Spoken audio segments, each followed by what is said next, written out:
Can you hear me okay? Excellent. The only screen you need to see, assuming you want to see a screen at all, is the one that you're seeing already, because my bad, I don't have any slides. I just have a written paper, which hopefully I'm not going to bore you with by reading. I'll try to keep my tone relatively engaging, but let's see what happens. Once again, many thanks to the organizers of the conference, in particular, Retno and Tracy and Venetia, for the kind invitation to participate, to be part of the program committee, and apologies once again to the people on the call for coming late to the party, as it were. But once again, many thanks to Retno for kindly allowing me to steal Suzanne's spot and maybe offer something by way of a keynote, perhaps. But we'll see what happens. So I'm going to jump in, if that's okay, and just read the paper. So the paper is entitled Political, and then there's a curly brace, Political Economy, Ecology, Theology, and then there's a closing brace of AI. So let me begin.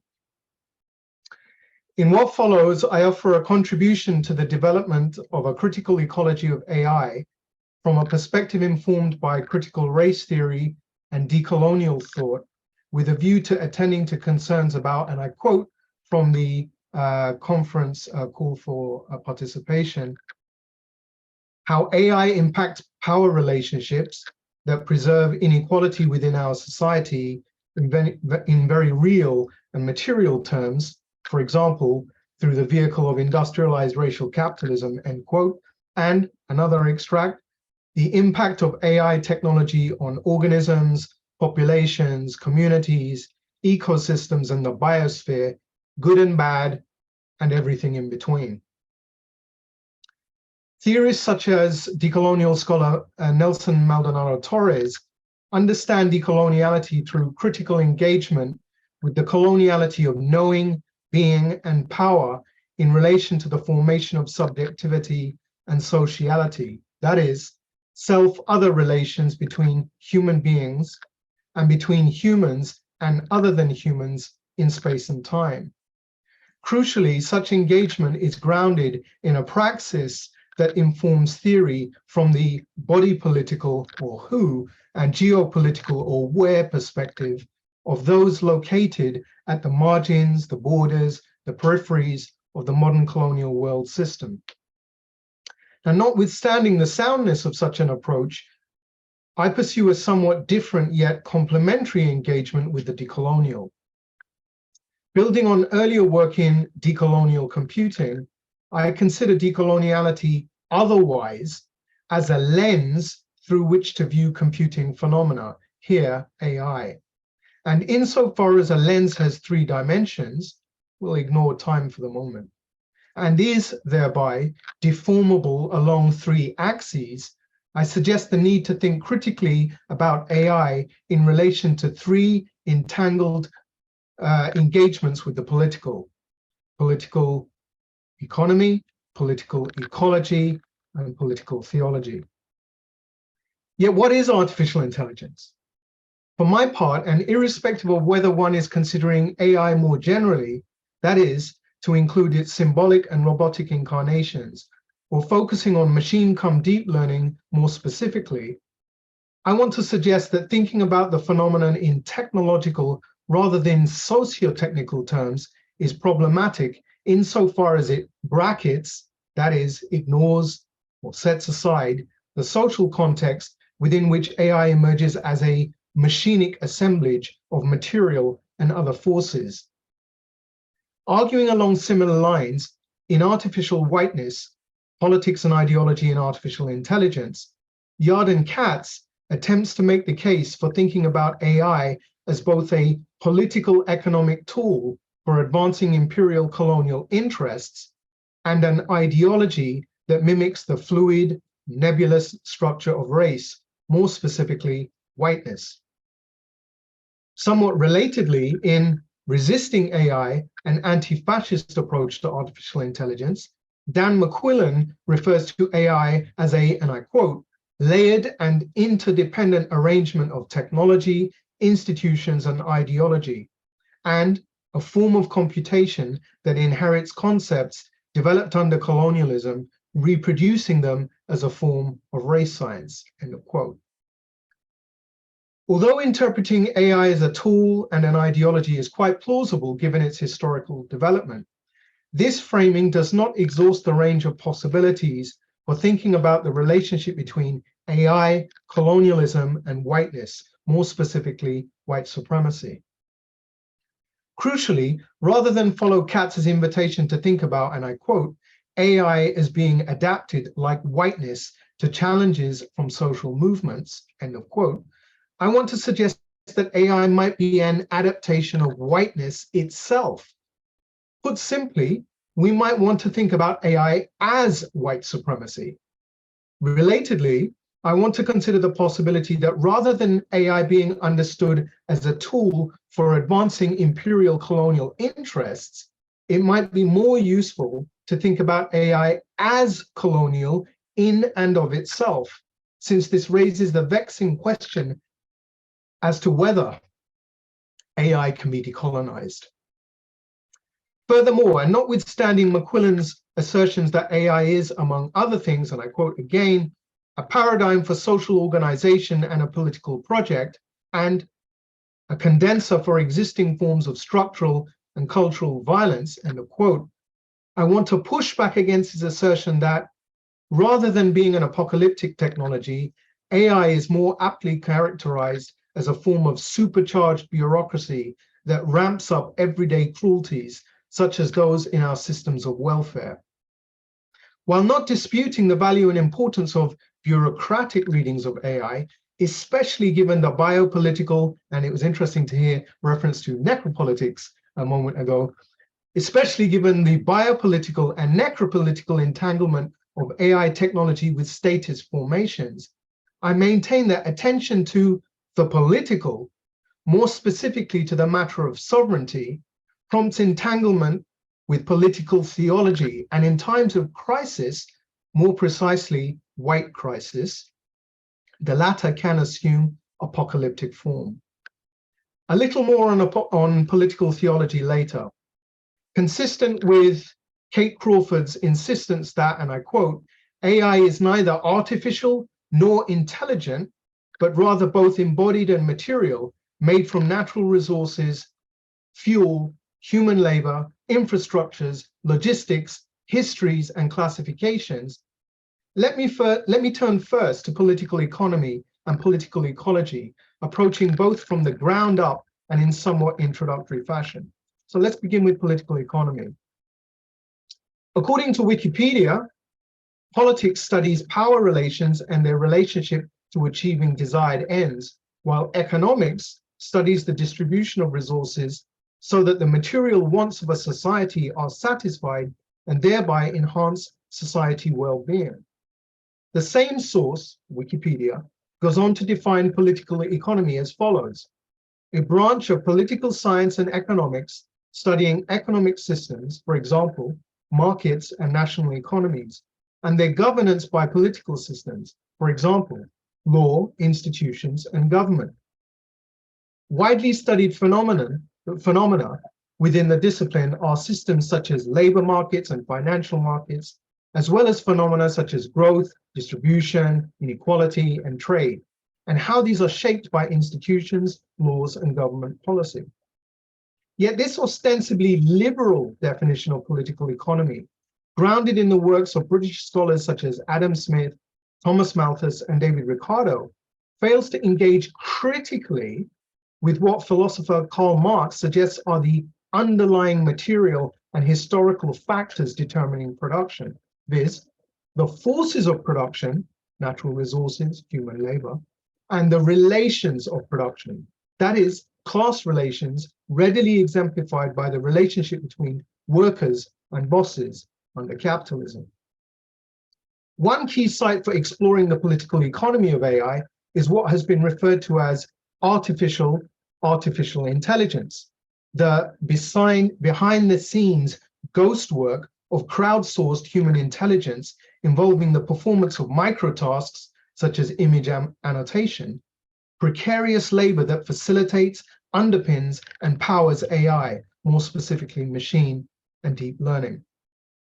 Crucially, such micro work is often carried out by those located in the global south, including populations devastated by war, civil unrest, and economic collapse, as well as by refugees. According to a recent article which appeared in, I think, New York Magazine, authored by Josh DeZazia, although there are no granular estimates of the number of people who work in annotation, it is a lot, and it is growing. A recent Google research paper gave an order of magnitude figure of millions with the potential to become billions. In short, labor exploitation on a planetary, that is, world systemic scale. Yet another site to consider in relation to political economy and the exploitation of human labor, one that operates in a less cognitive and more physical register at the margins of the modern colonial world system in the global south, is mining for the rare earth minerals, copper, cobalt, coltan, lithium, tin, etc., that power computing systems, including AI applications and services. While the literature exploring the political economy of AI from critical perspectives is already vast and continues to expand, I maintain that while necessary, engaging in political economic terms is insufficient for thinking about AI in terms of power relationships for at least two reasons.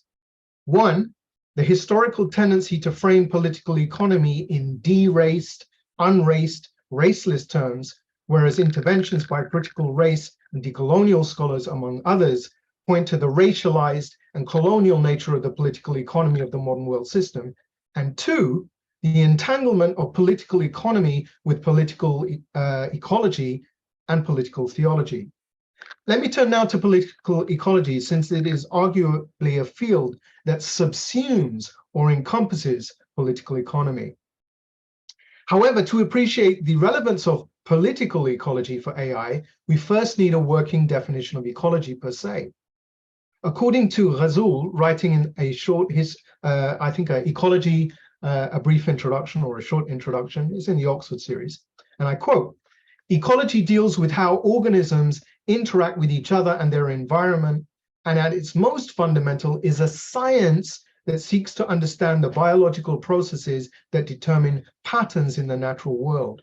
However, while ecology begins with the patterns generated by organisms and their interactions with their environments, seeking to understand the processes that give rise to them, it is taxonomy concerned with describing, identifying, and classifying organisms that provides the framework by which ecological patterns and interactions can be recognized and understood." Crucially, ecology is also a worldview that emphasizes environmental connectedness and has become more or less synonymous with environmentalism, thereby pointing to the entanglement of ostensibly descriptive science with concerns of a more obviously normative nature. And finally, processes and patterns in ecology are shaped as much by legacies of what existed before as they are by current ecological processes, which is relevant for thinking about the ecology of AI, insofar as AI is powered by computing infrastructure, which arguably bears the legacy traces of historical colonialism, the origins of computing being traced back to the Industrial Revolution, or so I argue. In moving from ecology to political ecology, it is crucial to note, with Kroll and Rankin from 1992, that one of the defining features of industrial capitalism, which should be understood as industrialized racial capitalism in reality, was a shift from renewable energy and the primacy of resources drawn from the animal kingdom to non-renewable energy and the primacy of resources drawn from the mineral kingdom, viz. Fossil fuels, etc. In short, a shift from a reproductive economy to an extractivist economy and associated ecology. Drawing on concepts associated with Marxist political economy, specifically the notion of a commodity, and how the exchange value of commodities is determined through a process of fetishizing projection, yet redeploying these ideas from a perspective informed by world systems theory and decolonial thought, political ecologist Alf Hornborg points to the need to engage with planetary concerns of a metabolic and energetic nature mediated through the fetishizing master technology of money and involving the establishment and maintenance of asymmetric pricing metrics to facilitate capital accumulation and its attendant labor exploitation and resource extraction. In this connection, the first chapter of Kate Crawford's Atlas of AI from 2021 draws attention to the entanglement of computing infrastructure with both extractivism and global supply chains. As she states, AI is an idea, an infrastructure, an industry, a form of exercising power, and a way of seeing. It's also a manifestation of highly organized capital, backed by vast systems of extraction and logistics, with supply chains that wrap around the entire planet. On her view, the effects of large-scale computation can be found in the atmosphere, the oceans, the Earth's crust, the deep time of the planet, and the brutal impacts on disadvantaged populations around the world. To understand it all, we need a panoramic view of the planetary scale of computational extraction. Put simply, as she says, begin with the Earth, with extraction, and with the histories of industrial power, and then consider how these patterns are repeated in systems of labor and data. In this connection, and recalling my earlier discussion of mining and the extraction of rare earth minerals, Crawford maintains that, and I quote, "The mining that makes AI is both literal and metaphorical. The new extractivism of data mining also encompasses and propels the old extractivism of traditional mining. The stack required to power artificial intelligence systems goes well beyond the multi-layered technical stack of data modeling, hardware, servers, and networks. The full stack supply chain of AI reaches into capital, labor, and Earth's resources, and from each, it demands an enormous amount. The cloud is the backbone of the artificial intelligence industry, and it's made of rocks and lithium brine and crude oil." Crucially, reflecting on media and technology as teleological processes enables us to consider the radical depletion of non-renewable resources required to drive the technologies of the present moment. Each object in the extended network of an AI system, from network routers to batteries to data centers, is built using elements that required billions of years to form inside the Earth. From the perspective of deep time, we are extracting Earth's geological history to serve a split second of contemporary technological time, building devices like the Amazon Echo and the iPhone that are often designed to last for only a few years. And beyond concerns with resource depletion resulting from the extractivism associated with industrialized racial capitalism, Crawford maintains that if we visit the primary sites of mineral extraction for computational systems, we find the repressed stories of acid-bleached rivers and deracinated landscapes, and the extinction of plant and animal species that were once vital to the local ecology. In short, AI as biocide. Finally, let me turn to political theology. I should like to begin with two statements from the German jurist, legal theorist, and absolutely controversial Nazi Party member Carl Schmitt, both of which appear in his seminal work, Political Theology, 4 chapters on the concept of sovereignty from 1922. And the two statements are as follows. The first one is, sovereign is he who decides on the exception. And the second is, all significant concepts of the modern theory of the state are secularized theological concepts. For present purposes, the importance of the first statement, sovereign is he who decides on the exception, lies in its pointing to a power located at and exercised from a site beyond the scope and reach of law. By way of a concrete example drawn from an explicitly violent deployment of AI technology, consider attempts by the UN to gain international agreement on a treaty banning the development and deployment of lethal autonomous weapon systems, so-called laws. Efforts that continue to be thwarted by powerful actors within the world system, such as the United States and China, exercising veto power. How best to think about the sovereignty of those who can position themselves as above and beyond the law? Herein lies the importance of the second statement and the historical fact that, as Schmidt maintains, in Western historical experience, there was a transfer from theology to the theory of the state, whereby, for example, the omnipotent God became the omnipotent lawgiver. Put simply, the lawgiver, who is also, following Schmidt's first statement, above and beyond the law, occupies what might be referred to quite simply as the God spot. While there are an increasing number of works exploring the religious and theological implications of AI, few, if any, have approached developments within this area through the lens of political theology. For example, in his brief think piece for Medium entitled The Great White Robot God, cultural theorist David Columbia explores connections between white supremacy and the nebulous phenomenon of artificial general intelligence, so-called AGI, through the bridging phenomenon of discourse about IQ, notably pointing to, and I quote, the messianic, Christological structure of AGI belief, especially when promoted by members of the radical atheist community, which itself has significant overlap with the alt-right.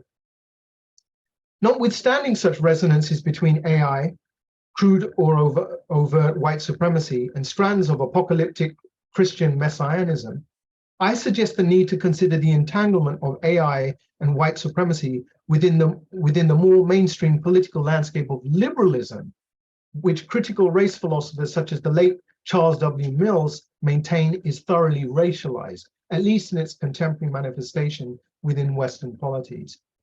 For my part, this necessitates returning to the relationship of whiteness to the line of the human, and both in relation to technology, more specifically AI.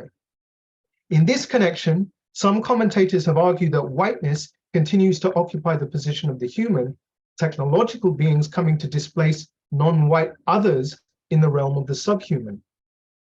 However, I suggest a different possibility, viz., the migration of whiteness into the realm of the transhuman and technological posthuman under mounting contestation of the human by others previously positioned as subhuman, which I elsewhere suggest is usefully understood in terms of the historically recurrent phenomenon of white's crisis, with the latter understood as apocalyptic, that is, revelatory, inevitable, and bringing about the end of the world.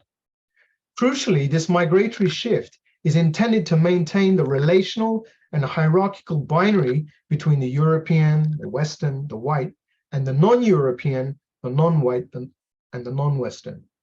Insofar as this hierarchy can usefully be thought about in the ontological terms of a great chain of being, and if it is indeed the case that whiteness is attempting to morph into the technological post-human, which means into AI, then insofar as the apex of this chain is occupied by God, whiteness as AI is indeed attempting to occupy that God spot. Thank you.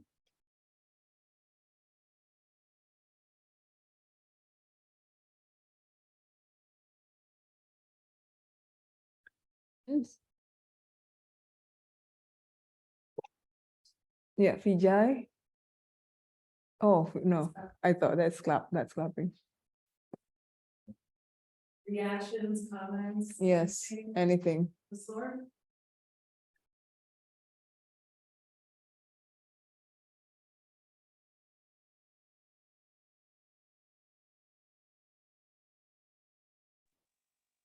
Thank you. Well, okay, so we're good. Cool. Thank you so much. That was lovely. Loads and loads of interesting threads. Loads of names and concepts that I recognize from various places. Let's say. I'm curious whether you have any sort of going sort of on the Marxist side of things. If you have looked into social reproduction theory quite a bit or at all, and how you talked about like the extractive and the reproductive economies and so on, and how I guess the divide is between the divide between the reproductive and productive sort of implicitly creates this extractivist ideas. I'm not super familiar with this field of theory, to be clear. So this is very much like a question if that's how things work, and if that's something that you've used in your work as well. Okay, many thanks for that question. I have to say, personally, I've kind of like veered away from engaging with Marxism for lots of reasons for a long time, and but you know, I mean, okay. So a couple of things. First of all, my route back to Marx perhaps is through the work of somebody I did mention, I think in the paper, the political ecologist Alf Hornborg, who is based in Sweden, I think University of Lund. I've read a number of his essays, incredible work, and the reason I was engaging with the work initially was because he's mounted a very, in my opinion, sustained, insightful, and kind of quite scathing critique of so-called new materialism, speculative realism, critical posthumanism. And I'm thinking here of the work of people like Donna Haraway, Rosie Braidotti, Jane Bennett, through to the work of, you know, like actor network theorist Bruno Latour and others, right? So, you know, because there's this turn, you know, there's been so many turns. We've had linguistic turns, material turns, what other turns? Affective turns, and, you know, turn. But one of the things I really like that Hornberg has argued is even if we want to embrace a critique of dualism, right? So, you know, move beyond kind of the standard kind of Cartesian dualism underpinning so many historical frameworks. We might not want to throw out the baby with the bathwater. We might want to retain duality, the subject-object duality, not a dualism, but a duality for purposes of doing critique, right? And, you know, in a number of his papers, he's argued, and I'm very persuaded by this argument, that what happens in so much of this new materialist work, and this is to be contrasted with the, if you like, the old bad materialism of Marx and, you know, the political economists, etc., whether feminists or, you know, other Marxists, is in the new materialism, you know, this so-called wicked binary of subjects and objects is just tossed out. And his argument is that there's a danger that this stuff is the possibility for doing insightful critique to trace the operation, the continued operation of human agency, right? Through the operation, whether intentional or otherwise, of fetishization. So the idea that, you know, technology has agency, you know, so we have to think rather than about human actors, we have to think about, you know, human, non-human actants in some kind of assemblage. And the argument that Hornborg makes, and I'm very persuaded by this, and I'm supposed to at some point write this up as a paper called Whiteness and / as Posthumanism, which is a critique of, you know, building on Hornborg and others, which is a kind of critique of this new materialist and critical posthumanist discourse, is, yeah, that we need to track power. And so he draws on Marx, he draws on, you know, works in theology and various other places, in particular, the idea of commodity and commodity fetishism that appears in Capital, you know, Marx's seminal work, I guess. And that has actually what's made me sort of think, hey, let's go back to this great white man, Karl Marx, this great white man. And, you know, I recently read Terry Eagleton's book. I think it's called Why Marx Was Right.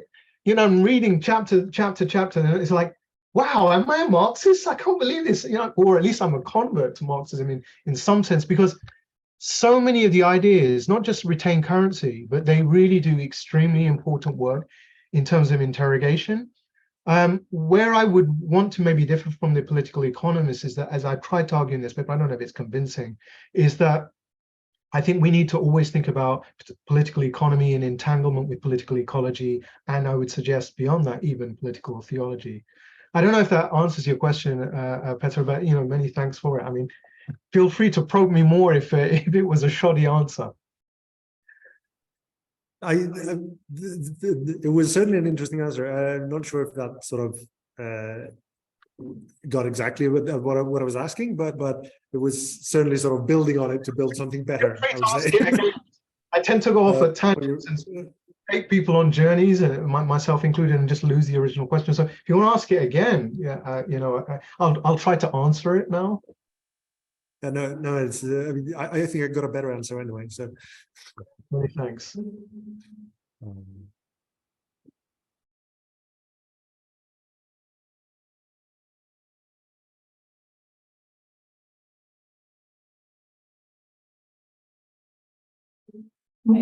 I had a question. If I understood correctly, you asked whether AI is a tool used by white supremacists or if it's inherently colonialist. And that implies then that one cannot really fight or counteract these colonialist ideas with AI. So then what do you suggest we as AI researchers do? Do we stop using AI, or people who are using AI and try to counteract that bias in the systems? Like what do we do then? Right, great question, and I'm glad you've taken me here. There's a whole, I mean, if this is possible, there's a whole second part, if you like, to this paper, which is the kind of response on the basis of the kind of question you asked. He's like, okay, you presented this doom and gloom scenario. You know, it's not just a tool of white supremacy, so that the relationship between AI and white supremacy is contingent, and we could do it differently. But I seem to be suggesting that what if it's kind of intrinsically, inherently white supremacist?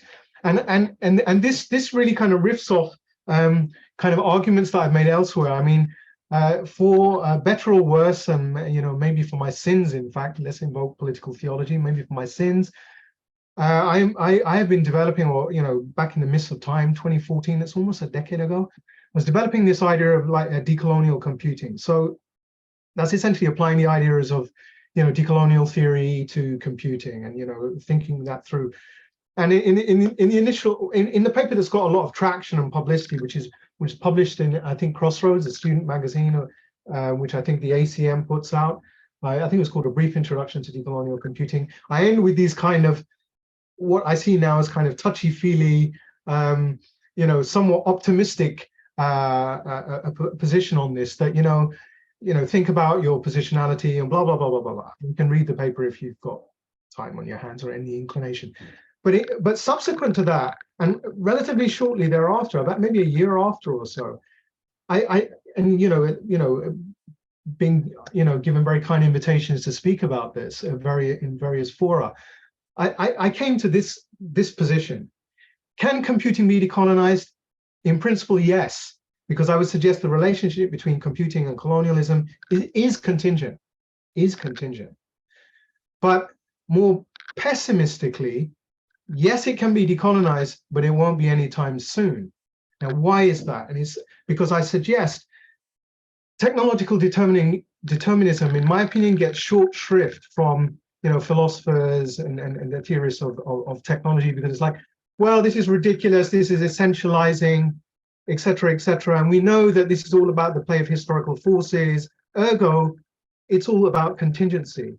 And I am increasingly of the view that that is very lazy and very smug, because it doesn't take into consideration what STS scholar, I think Thomas Hughes, refers to as technological momentum. And it certainly doesn't take seriously another factor that I would suggest we need to incorporate, which is reference to technological acceleration. Now, I believe that if we take on board technological momentum and technological acceleration, that, and this is what I mean by, you know, an intrinsic colonizing impulse of technology, specifically computing, more specifically even AI, is that if left to its own devices, it's just going to become more and more and more and more diffuse and pervasive. And the opportunities for reining it in are going to get smaller and smaller and smaller and smaller and smaller. So, you know, people are invoking GDPR and regulation and stuff like that, but I just don't think that's going to cut it. I'm sorry to be really sort of, you know, trite and pessimistic, but how is, you know, the hegemon, you know, the dominant power in the world system going to be reined in? I mean, do we really believe that the military-industrial complex in the United States, the American military, are just going to say, yes, we're happy to sign up to all of this, and we will, of course, comply, and that we won't be deploying lethal autonomous weapon systems that are ultimately, drone tech, literally killer robots, etc. I mean, who's going to rein them in? Ditto China to a lesser extent, and even to a lesser extent, Russia, etc. I just don't think it's going to happen. Right. So what do we do? What do we do as AI researchers? Well, I don't even know if I am an AI researcher. Maybe I'm a kind of philosophy of technology scribbler who occasionally puts his oar into the mix of AI. But, and Tracy might have heard me discuss this elsewhere, possibly Retno, and maybe some of you have heard me advocate for this. But I think that we really need to take seriously both abolitionist and Luddite stances in relation to technologies like AI. Luddism gets short shrift and is, caricatured as anti-technology, which is actually ridiculous. And I've been trying to develop a position which I refer to elsewhere as fugitive decolonial Luddism. So the idea is, Luddism emerges in the kind of early decades of the Industrial Revolution in the 1800s in the north of England.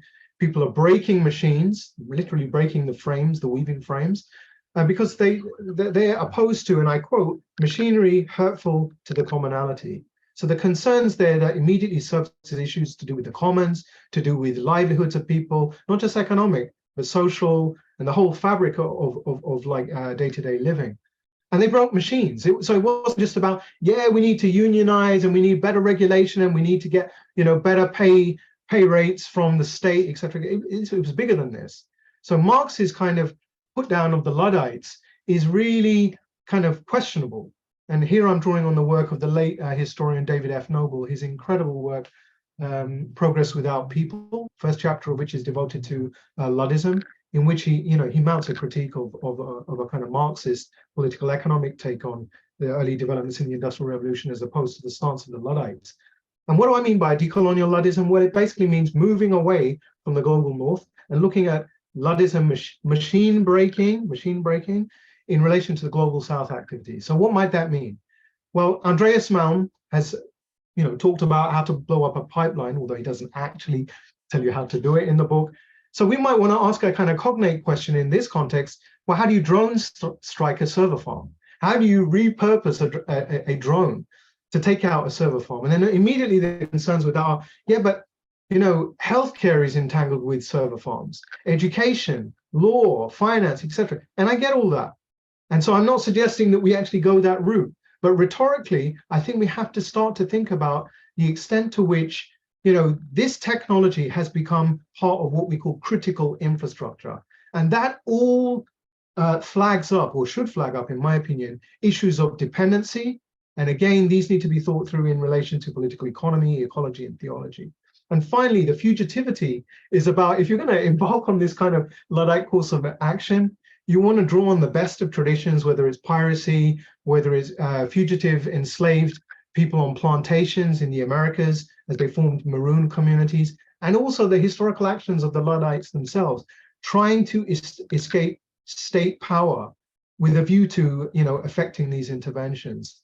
I don't know whether this counts for anything approaching what an AI researcher could do, but possibly this is some kind of rhetorical intervention and a call to arms for researchers come activists.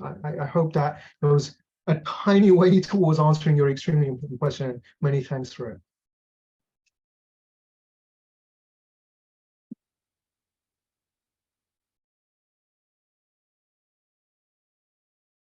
Mustafa. Other questions? Go ahead. Maybe just a little comment. I've got the title "How to Blow Up a Data Pipeline" running around my head for the last 6 months, and I'm trying to figure out what it should be. A kindred spirit.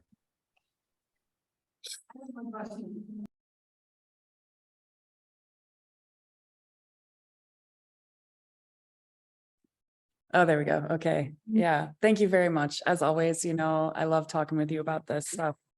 I just wanted to kind of get your thoughts. You know how you can tell from the affordances of a tool a little bit about the designer and what their purposes are. And I'm just wondering if you see any hope for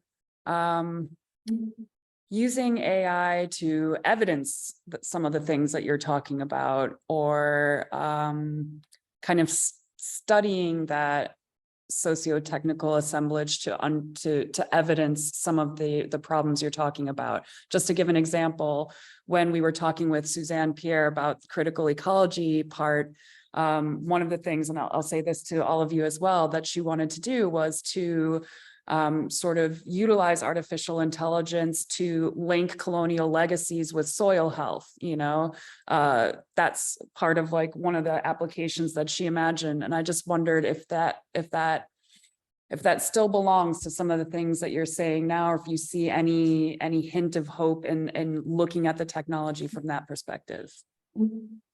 Yeah, another brilliant question. Many thanks for that, Tracy. So, right, let me just put on yet another hat, and I have one on already. This is that of what I self-describe as a methodological dystopian, okay? Not an ontological, nor an epistemological dystopian. So I don't, you know, I'm not a fan of dystopia. I mean, I might watch too much dystopian science fiction, but I don't actually want a dystopia to emerge. It's just that I think one is. Or is certainly in the pipeline, to reiterate Malm and Peter's invocation of the pipeline. So where would I go with this? I would suggest that tactically, in the interim, yes, we could deploy these technologies to try to do the kind of work that Suzanne, I guess, was pointing to. But I am always concerned strategically and in the long term about reliance on technologies, particularly those that tend to scale, right? So, and for me, I don't think about AI just as, you know, kind of machine learning, deep learning development, and, you know, how we focus it on specific areas, whether it's, you know, soil depletion, healthcare, or whatever. For me, it's always about convergent technological infrastructure. So I think about AI in relation to cloud computing, in relation to supply chains, in relation to a whole host of other developments, you know, development of drone tech, robotics, you know, automation, and then even slightly more tangential fields, you know, the Internet of Things, synthetic biology, nanotechnology, et cetera, et cetera, et cetera. And I think in some sense, this AI everywhere kind of thing is about further entangling and converging all those developments. So I don't know if this does any useful work, and I really very much like you invoking affordance, Tracy, that, you know, maybe we could think about this as, you know, a mean to track affordances, take AI almost like as a case study for, you know, how affordances are embedded, you know, in technology and how we can read them. I guess to some extent, I mean, maybe you disagree with this, or maybe have a different take on this that I'm not understanding here. But maybe, you know, the work of people like Ruha Benjamin, yeah, you know, Race After Technology, that to some extent, and all that vast amount of work in, you know, the racialized nation of machinic assemblages associated with data mining and deep learning to do with, you know, garbage in, garbage out, the racialized nature of training data, the racialized nature of evaluation at the, you know, the point of, you know, kind of like the output of AI systems. I mean, to some extent, I would suggest that work in concrete examples is pretty well documented. You know, whether we're talking about, you know, gender discrimination based on sexual orientation, racialization, ethnicity, even, you know, Islamophobia, Orientalism, etc. It's all in the literature. And, you know, at the risk of a kind of pithy dismissal of all this extremely important work, how much more of this work do we actually need to think about, you know, that this isn't going anywhere good anytime fast? Yeah, and hopefully what I'm trying to convey is an emphasis on time, on velocity, on momentum, on acceleration. And the Overton window I'm suggesting is really shutting pretty fast. And, you know, the Luddite is about jamming that window open, whether it's with a monkey wrench or, you know, an axe, a spade, or, you know, to borrow a figure from the Terminator 2, an extremely important Luddite film, I may add, picking up an axe used to sort of like smash a window in the case of fire, and using it to break apart the physical infrastructure of this neural network computing that's going to ultimately lead to the Terminator. So I don't know if Tracy, that goes anywhere near answering your question, but I guess what I'm trying to say is I'm like the Luddites. I'm not necessarily against AI per se, but I really do think we need to invoke the work of people like Ivan Illich and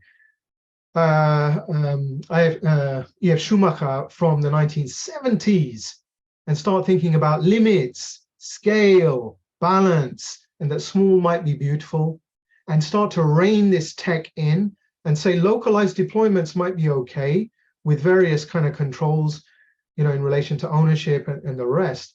But the idea that this becomes some kind of, equivalent of the water grid or the electrical grid, et cetera, with all the political, economic, ecological, and theological implications that has in terms of dependency, I think that's a disaster.